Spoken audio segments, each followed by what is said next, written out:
Assalamualaikum warahmatullahi wabarakatuh. Perkenalkan, nama saya Betty Sri Bakti dengan NIM C1 C020055 dari Prodi Akuntansi R010. Di sini saya akan menjelaskan dan mempresentasikan jawaban dari soal UAS perpajakan. Yang pertama, jelaskan pengertian pajak, teori pemungutan pajak, dan jenis-jenis pajak. Pengertian pajak adalah kontribusi wajib kepada negara yang terutang oleh orang pribadi atau badan yang bersifat memaksa berdasarkan undang-undang dengan tidak mendapatkan imbalan secara langsung dan digunakan untuk keperluan negara bagi sebesar-besarnya kemakmuran rakyat. Teori pemungutan pajak. Ada 5 teori pemungutan pajak yang digunakan dalam pemungutan pajak di Indonesia, yaitu ada teori asuransi. Menurut teori asuransi, pembayaran pajak diibaratkan seperti membayar premi dalam perusahaan asuransi dengan harapan mendapatkan perlindungan dari kejadian tidak terduga di masa yang akan datang. Premi asuransi harus dibayarkan oleh setiap peserta asuransi. Dana tersebut kemudian akan digunakan untuk menjamin kehidupan setiap peserta asuransi yang mengalami kejadian tidak terduga yang bisa mengganggu keuangan pribadi. Yang kedua, ada teori kepentingan. Dalam teori kepentingan, ibarat dua belah pihak yang saling membutuhkan dan saling menguntungkan. Negara harus melindungi harta dan jiwa masyarakat agar kepentingan bisa terlaksana dengan baik. Untuk melakukan itu, semuanya pastinya diperlukan biaya yang cukup banyak. Biaya yang cukup banyak tersebut dibebankan kepada masyarakat. Biaya yang dikeluarkan masyarakat itu sama dengan masyarakat yang membayar pajak. Yang ketiga, ada teori gaya pikul. Dalam teori ini, pajak yang harus dibayarkan oleh masyarakat harus sesuai gaya pikul dan ukurannya yang sesuai dengan pengeluaran dan penghasilan, baik perorangan atau sebuah badan usaha. Gaya pikul digunakan untuk membayar pajak akan muncul apabila kebutuhan primer dari individu sudah terpenuhi. Jika individu masih memiliki penghasilan di bawah PTKP, maka belum memiliki gaya pikul. Yang keempat, ada teori bakti. Teori bakti mengatakan jika suatu negara memiliki hak mutlak untuk mengambil pajak dari rakyat, rakyat sudah memahami bahwa membayar pajak merupakan sebuah kewajiban dan tanda bukti kepada negara. Hal tersebut dilakukan agar sistem pemerintah negara bisa terus berjalan dengan baik. Rakyat sudah mulai mengerti bahwa uang pajak yang dibayarkan akan dikelola pemerintah untuk banyak hal seperti membangun infrastruktur. Yang terakhir, ada teori daya beli.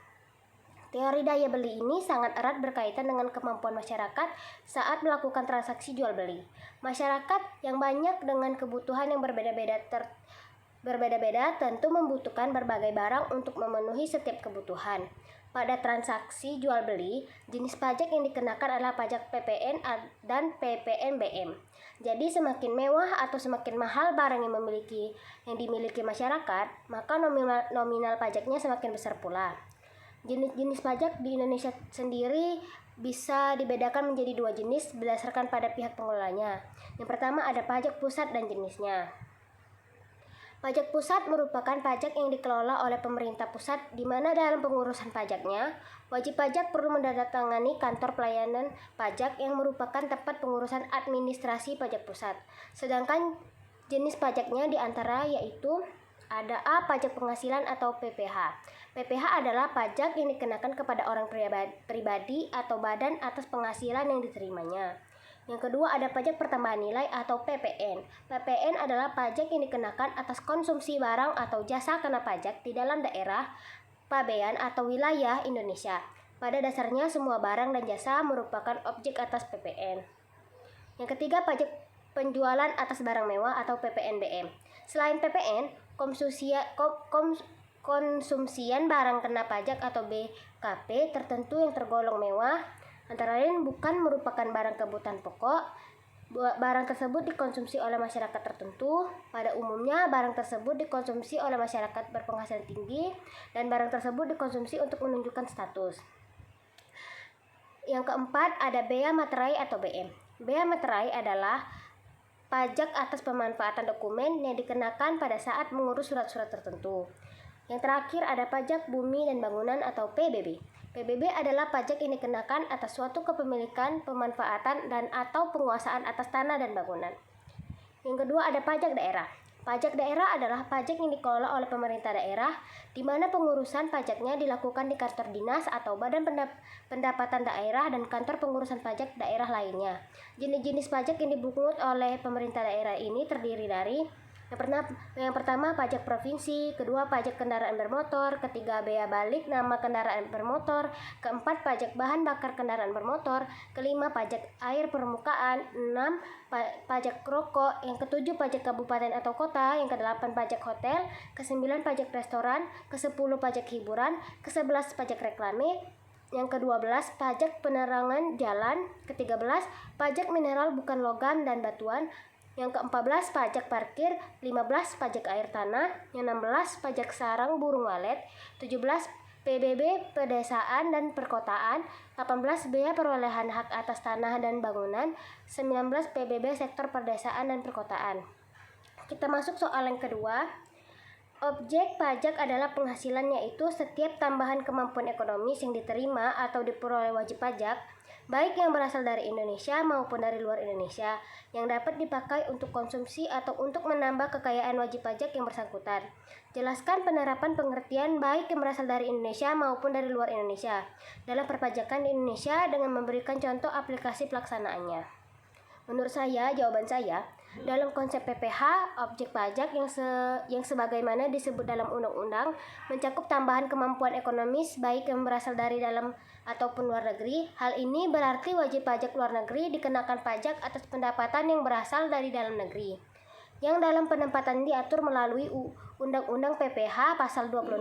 Di sisi lain, selain dikenakan atas pendapatan dalam negeri, wajib pajak dalam negeri juga dikenakan pajak atas pendapatan yang berasal dari luar negeri, yang sebagaimana diatur dalam Undang-Undang PPH Pasal 24. Namun dalam konsep PPH atas pendapatan yang berasal dari luar negeri, kebijakan yang dibuat dirancang sedemikian rupa untuk menghindari double taxation, di mana dalam hubungannya dengan tiap negara diatur secara khusus dan lebih mendalam melalui tax treaty antara Indonesia dengan tiap negara lainnya.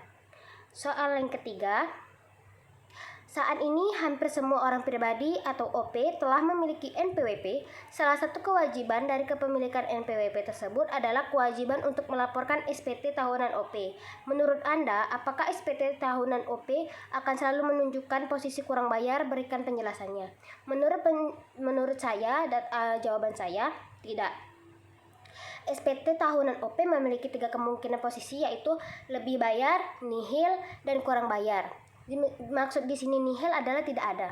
Posisi nihil biasanya terjadi bila OP hanya memperoleh pendapatan dari satu sumber dan pajak atas pendapatan tersebut telah dipotong oleh pemberi kerja, sehingga di SPT tahunan pajak terutang sama dengan kredit pajak. Akibat SPT berada pada posisi nihil. Posisi lebih bayar dapat terjadi karena angsuran pajak yang menjadi kredit pajak lebih besar daripada pajak terutang, karena pendapatan wajib pajak tahun ini tidak sebesar tahun-tahun sebelumnya, karena bisnis sedang terpuruk. Masuk ke soal yang keempat, jelaskan beserta contoh apa yang dimaksud dengan subjek pajak dan objek pajak. Menurut saya, setiap jenis pajak yang dikenakan pada wajib pajak tentunya memiliki subjek pajak dan objek pajak. Secara sederhana, yang disebut dengan subjek pajak adalah perorangan atau badan yang ditetapkan menjadi subjek pajak. Sedangkan objek pajak merupakan sumber pendapatan yang dikenakan pajak. Contoh subjek pajak dalam negeri. Yang pertama ada seseorang yang tinggal di Indonesia. Yang kedua, badan yang didirikan maupun yang berdomisili di Indonesia.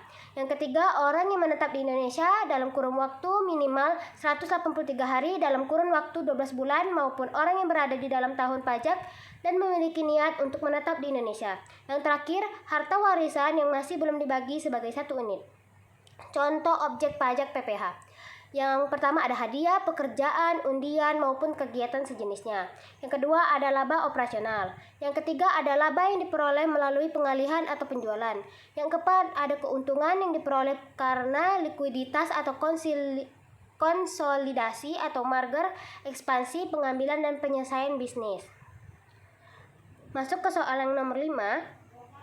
Jelaskan beserta contoh pembukuan dan pencatatan di dalam perpajakan. Pembukuan di dalam perpajakan menurut Undang-Undang Nomor 28 Tahun 2007 Pasal 1 Ayat 29, pembukuan didefinisikan sebagai proses pencatatan yang dilakukan secara teratur untuk mengumpulkan data dan informasi keuangan yang meliputi harta, kewajiban, modal, penghasilan, biaya, jumlah perolehan barang atau jasa dalam periode pajak tersebut. Contoh pembukuan. Wajib pajak dalam tahun 2008 menggunakan metode penyusutan garis lurus atau straight line method. Jika dalam tahun 2009 wajib pajak bermaksud mengubah metode penyusutan aktiva dengan menggunakan metode penyusutan saldo menurun atau declining balance method, wajib pajak harus meminta persetujuan terlebih dahulu kepada Direktur Jenderal Pajak yang diajukan sebelum dimulainya tahun buku 2009 dengan menyebutkan alasan dilakukannya perubahan metode penyusutan dan akibat dari perubahan tersebut. Selain itu, perubahan periode tahun buku juga berakibat berubahnya jumlah penghasilan atau kerugian wajib pajak. Oleh karena itu, perubahan tersebut juga harus mendapat persetujuan Direktur Jenderal Pajak. Tahun pajak adalah sama dengan kalender. Tahun pajak adalah sama dengan kalender kecuali wajib pajak menggunakan tahun buku yang tidak sama dengan tahun kalender. Penyebutan tahun pajak yang bersangkutan menggunakan tahun yang di dalamnya termasuk 6 bulan pertama atau lebih. 1 tahun buku 1 Juli 2008 sampai dengan 30 Juli 2009 adalah tahun pajak 2008. Pencatatan dalam perpajakan. Menurut Undang-Undang Nomor 28 Tahun 2007 Pasal 28 Ayat 9, pencatatan terdiri atas data yang dikumpulkan secara teratur tentang yang pertama, peredaran atau penerimaan bruto dan penghasilan bruto sebagai dasar untuk menghitung pajak terutang. Yang kedua, termasuk di dalamnya penghasilan bukan objek pajak atau dikenai pajak. Contoh pencatatan. Pemda sebagai pemungut PPh pasal 22 atas transaksi yang dilakukan pada Januari 2010 dengan PT Iwan melakukan transaksi senilai Rp 100 juta, tarif PPh pasal 22 misalnya 1,5%. Pencatatan yang dilakukan terhadap bendahara bisa dilihat di bawah ini. Pada waktu memungut PPh pasal 22, pencatatannya adalah pembelian atau belanja kepada utang PPh 22 kas 100 juta, 1,5 juta, dan 98,5 juta. Pada waktu penyetoran PPh pasal 22, hutang PPh pasal 22 pada kas, yaitu 1.500.000. Masuk ke soal yang nomor 6. Carilah kasus di bidang pajak penghasilan yang terjadi saat ini dan silakan beri penjelasan serta solusinya. Saya mengangkat kasus di bidang pajak penghasilan ini di Amerika Serikat. Sebanyak 400 keluarga miliarder atau orang kaya di Amerika Serikat diketahui hanya membayar pajak sebesar 8,2% dari rata-rata. Data tersebut ditemukan oleh analisis pemerintah Presiden Amerika Serikat Joe Biden. Biden dan Partai Demokrat telah mengupayakan untuk menaikkan kewajiban pajak bagi konglomerat di Amerika Serikat saat ini. Kekayaan yang terus bertambah meskipun di tengah pandemi membuat pemerintah memutuskan untuk merekonsiliasi anggaran sebesar 3,5 triliun US dollar atau sebesar 49.852 triliun. Analisis dari White House memprediksi para miliarder membayar hanya 8,2% dari pendapatan mereka dalam rentang waktu di 2010 hingga 2018. Kewajiban pajak pendapatan ternyata sebagian besar tidak dikenai potongan. Bahkan tarif yang diberlakukan lebih rendah dibandingkan yang seharusnya dibayar masyarakat secara umum. Mengutip dari Forbes Jumat pada tanggal 24 bulan 9 2021, rata-rata kekayaan yang dimiliki oleh keluarga miliarder saat ini berjumlah 2,1 miliar US dollar atau 2,9 triliun rupiah. Karena yang berpenghasilan rendah dan menengah membayar sebagian besar pajak penghasilan mereka dari upah pekerjaan, sebaliknya orang kaya di Amerika Serikat menghasilkan sebagian besar pendapatan mereka dari investasi yang apabila ditahan lebih dari setahun, dikenakan pajak dengan tarif yang lebih rendah daripada upah. Melansir dari CNBC dan SBC News, tarif pajak penghasilan federal teratas atas upah adalah 37%, sedangkan tarif tertinggi atas dividen dan aset atau seperti saham dan rumah yang dijual untuk mendapatkan keuntungan adalah 20%. Solusi untuk masalah ini menurut saya melakukan perubahan regulasi atau aturan pemerintahan Amerika Serikat harus melakukan desakan langsung ke presiden untuk mengubah kode pajak yang secara tidak langsung memaksa orang-orang kaya di Amerika Serikat untuk membayar pajak secara adil. Menaikkan kewajiban pajak penghasilan untuk orang terkaya di Amerika Serikat ke 39,6% dari 37% dan membayar pajak dengan potongan pajak penghasilan sebesar 7,45 juta rupiah. Dengan begini, pemungutan pajak bisa adil dan merata. Masuk ke nomor 7. Carilah kasus di bidang pajak pertambahan nilai yang terjadi pada saat ini dan silakan beri penjelasan serta solusinya. Di sini saya akan mengangkat kasus di bidang pajak pertambahan nilai. Direktorat Jenderal Pajak atau DJP berhasil menjarakan tersangka dalam kasus kecurangan pembayaran pajak pertambahan nilai atau PPN dengan menggunakan faktur pajak yang tidak sah. Dalam pengadilan yang dilakukan secara online pada Rabu tanggal 5 bulan 8, Majelis Hakim Pengadilan Negeri Jakarta Selatan menjatuhkan vonis kepada terdakwa RW, Direktur Operasional PT DC atas perkara tindak pidana perpajakan dan tindak pidana pencucian uang. Vonis yang dijatuhkan yakni 5 tahun dan 6 bulan penjara dan denda sebesar 20,5 miliar rupiah, yaitu 2 kali jumlah kerugian negara subsidiar 6 bulan keuntungan pada terdakwa.